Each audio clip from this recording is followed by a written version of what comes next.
I have a suitcase. And in my suitcase, I have a whole bunch of shoes.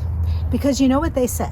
They say that you really can't know what somebody else is feeling until you've walked a mile in their shoes. So I have a pile of shoes in this suitcase, and I'm going to tell you what I felt like and what I was doing when I walked in them.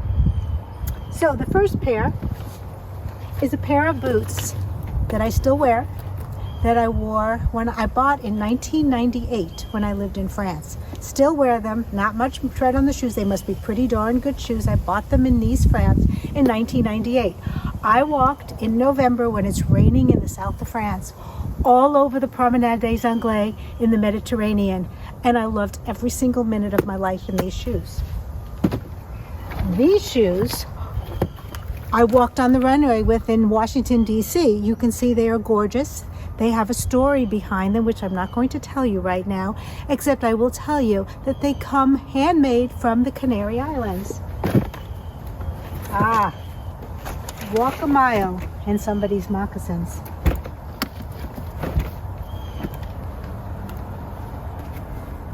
If you walk a mile in someone's moccasins, you probably will know a little bit and have a little bit more compassion for these person. These moccasins are from 1976 from Alaska near the Yukon Territory. And you can just imagine what a person who would wearing this, they might be living through, and how can you possibly understand as we're right now here in Kentucky. Another pair of shoes. Let's see, I'll do one more for you today. These are another good pair. I loved these shoes when I bought them. I loved them. I loved that they were brown and they were black and they were kind of jazzy. What I didn't take into account, and you will see that the bottom is, I didn't account how slippery they were. And I remember all dressed up thinking I was so cool and everything. These are probably 15 years old, and I went sliding all across the suitcase in them. Now, walk a mile in my shoes, walk a mile in Joan's shoes, and you will probably understand some of the choices we made, as all of you make choices every day in your life, and you will be feeling a lot of compassion and empathy for the other person. I'm going to close my suitcase of shoes. I'm going to close my car, and that is my suitcase filled with shoes. Hi, I'm Joan. And I'm Ellen, and we're two gals in Kentucky. So, Joan, how you doing today? I'm doing okay. How are you? I hate this weather. I know. It is so cold and gray. Not an outdoor day. Not an outdoor day. When we have a little bit of sunshine, we all do a little dance. My daughter just sent me a picture. I have a golden retriever, and the picture of his is of him laying on the floor in my bedroom, and he's found the only path of sunshine. And he's just sprawled out laying in the sunshine. So I think the sun is a pretty important thing for all of our well-being and how we feel about things and everything. I think so. So at the beginning of this video, I opened up a suitcase in my car that was filled with shoes. And we all know that saying, you shouldn't be judging a person until you've walked a mile in his moccasins. And we'll talk a little bit more about where that came from later. But one of the things we wanted to talk about today are the choices we make in life. There are small choices like, what are you going to have for breakfast?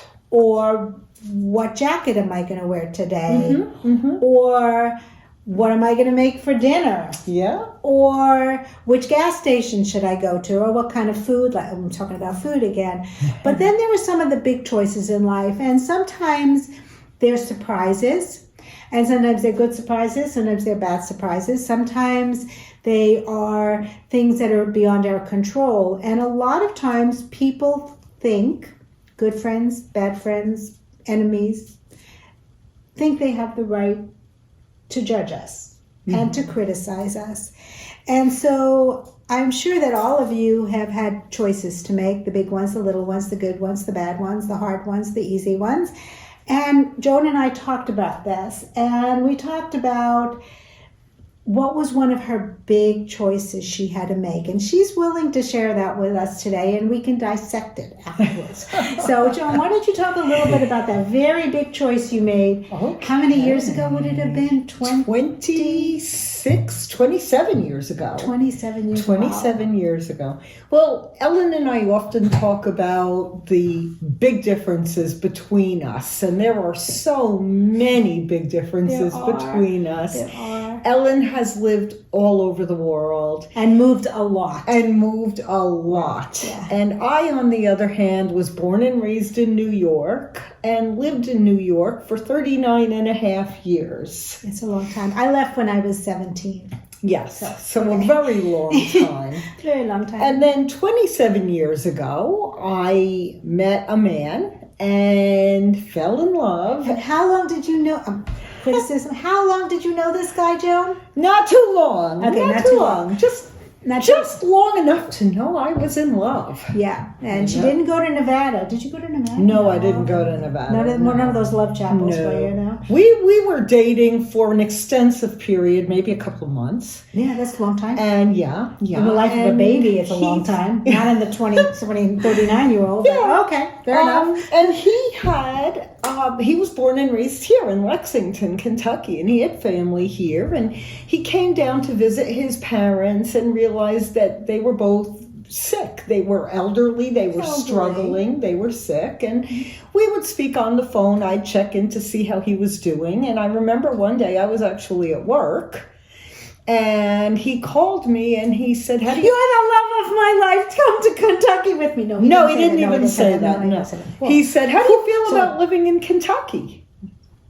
I never really thought about living in Kentucky. Think about bluegrass and horses running around. I never really thought. That's about it, yeah. So, long story short, I took a long time to deliberate because I was very, very reasonable back then. And in about a couple of hours... She still is very reasonable. Very reasonable. I'm eating my breakfast. I'm eating the same breakfast I've eaten for 25 years. Yeah. No, she's I'm reasonable. She's still reasonable.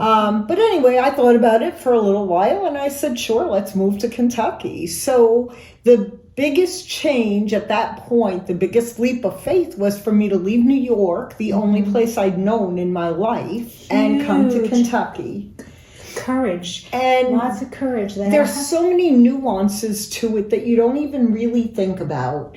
For example, if you've lived in New York your entire life, I remember moving to Kentucky and feeling like I may as well move to a different country. The dialect, the southern drawl, I could not understand a word that anybody said. And here's the funny part. The man I was in love with...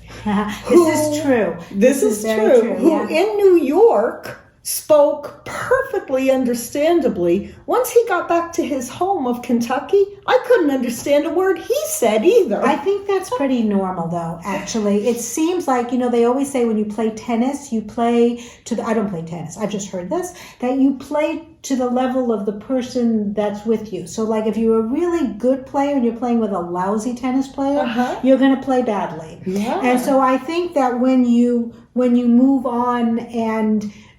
you go back to where you were, all of a sudden, all of that stuff comes back to you. And you need to start blending in. So it's not so weird, but it must have been kind of like, a Dr. Jekyll, Mr. Hyde guy when he came back here. It was interesting because so many things had changed.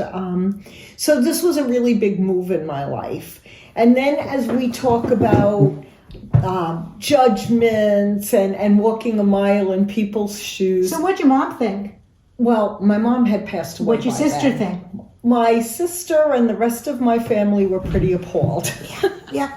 And they loved her. And they loved me dearly. It wasn't the mean girls here. It wasn't like high school mean girls. No. These were people who really loved her and were cared about her and were worried about her. Yes. And it was less a judgment than kind of like a guidance and saying, to expand her horizons and say, hey, maybe you should think about this and maybe you should think about this and you ride a horse. No. Yeah, they were well-intended judgments and criticisms, if you will. But yes, I did face a lot of them. And looking back now as a 60-some-odd-year woman who has another several decades under her belt, I can say my choices were not always stellar in certain departments. And so for my family to be concerned and to look at me a little bit crazy when I said I was moving to Kentucky with the guy I was dating now, boy, I get that. I really do. I understand. So not all judgments are meant in a harsh or a critical or a mean-spirited way. Sometimes people just care about you. I think people who love you, I think it comes out as criticism. But I think what it actually is, that person, if somebody just knows you a little bit, they say, oh, you're going to be with the love of your life. How great is that? But somebody who's really vested in you, they're your family, they've lived with you for 30 some odd years, they love you dearly, they've been through you smacking them in the back of a car when your parents were driving somewhere, they've been to the hospital with you, they watched all of this stuff, they've been through the duration with you, and then they make these criticisms,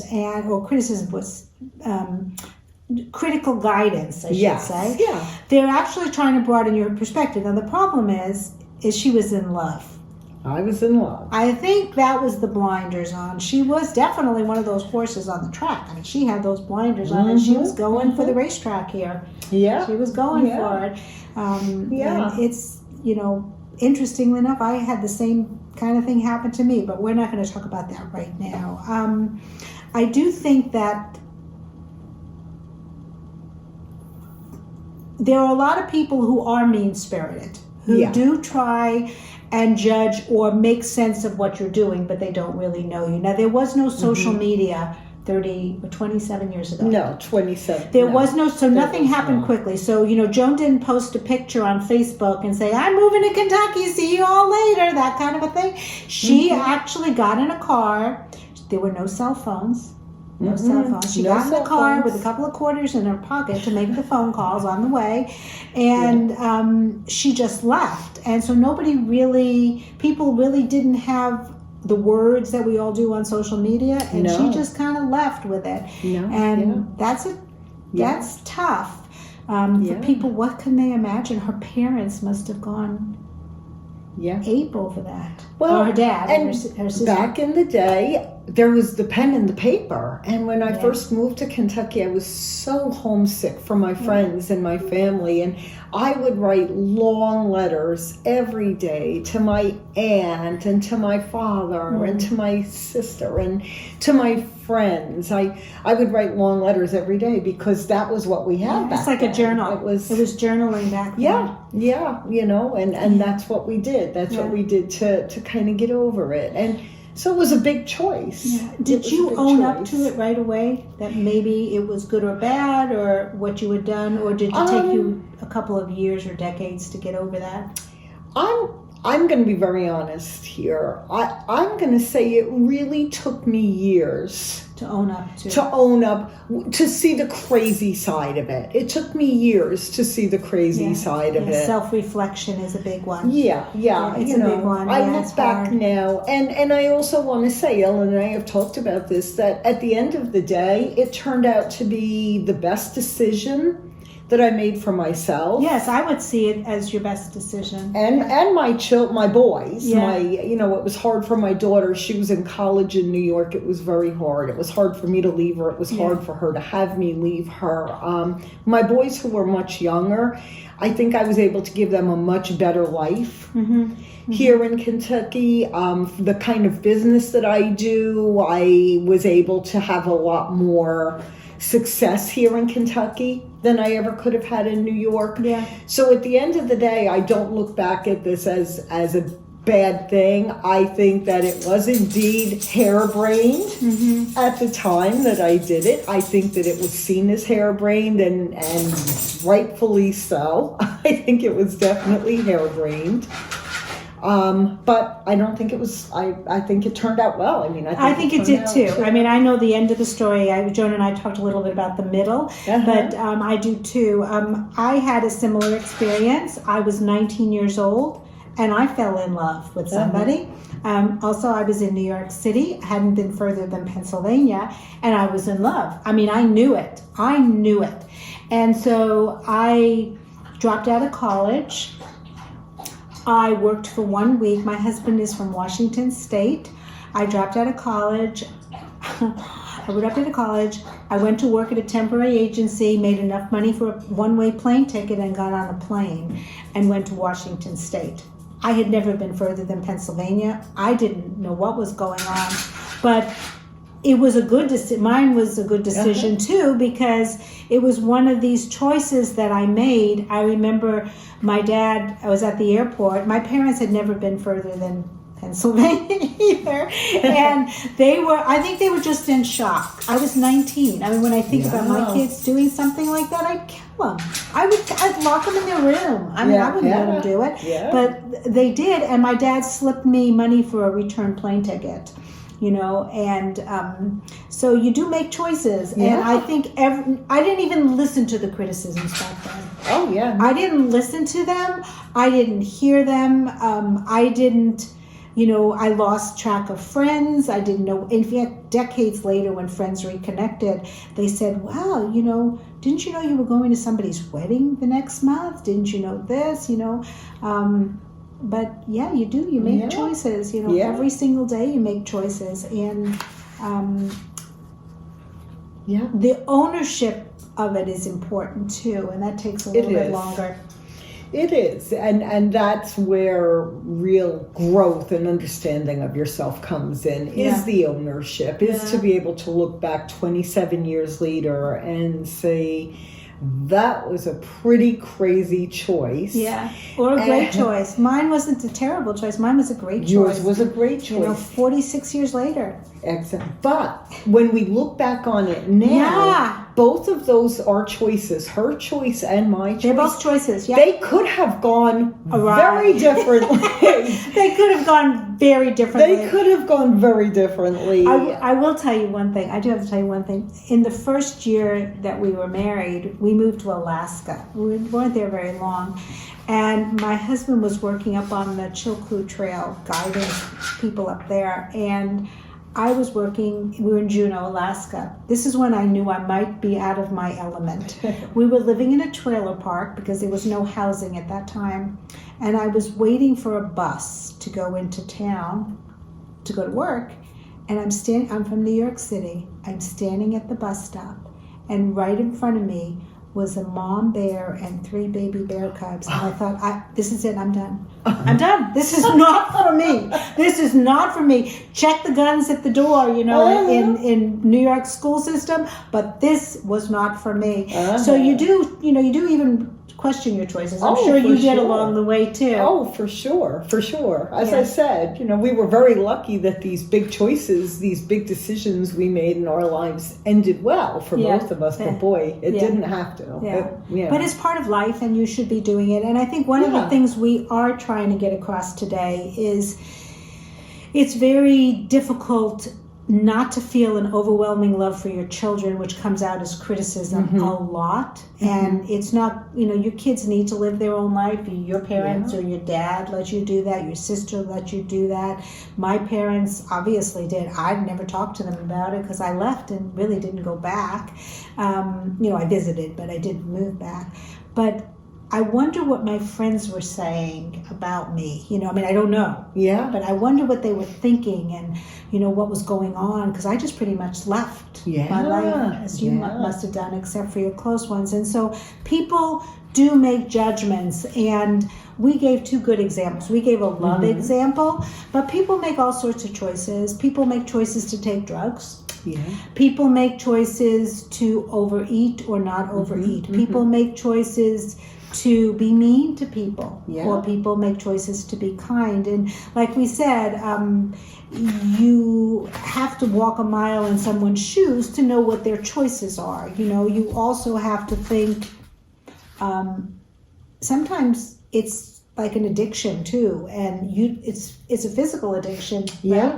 Yeah. And so Absolutely, absolutely, and that is the key. The key is to have compassion. That's right. To have compassion, and you don't know why people No. have wound up in the situations No. that they've wound up in, and why maybe people have fallen into the addiction of drug or alcohol, or you don't know what led them to that point. Yeah. And you don't have to enable, and you don't even have to condone, but you have to have compassion. You have to have compassion, and you have to kind of keep that's the goal, to keep an open mind. Yeah. And so as we close today, I always heard the statement to walk a mile in someone's moccasins. And it is very much attributed, I did some research, it's attributed to the Native American culture, but I did find, I don't know if it is or not, because that was kind of vague and stuff, but there is a poet, her name is Mary Lathram, and she wrote the poem in 1895, which was 126 years ago.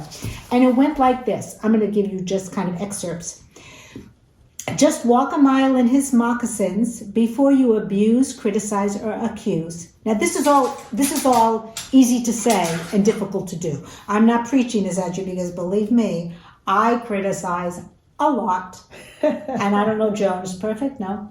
No, I'm not perfect. Okay, good. That's great. No. Okay. Before you, if just for 1 hour you could find a way to see through his eyes instead of through your own muse, remember to walk a mile in his moccasins. And remember the lessons of humanity taught to you by your elders. We will be known forever by the tracks we leave and other people's lives and our kindnesses. So that was by Mary T. Lathram in 1895, 126 years ago. And that goes true for now as we all look at our differences and our challenges. And last of all, before we end off, I'm going to give you the funny quote to this one, because I like this. Before you criticize someone, walk a mile in their shoes. That way, when you criticize them, you're a mile away from them, and you still have their shoes. That was Jack Hanley. Okay, so from Two Gals in Kentucky, I'm Joan. and I'm Ellen. See y'all later. There's a new day that will come again tomorrow. There's a new day to wash away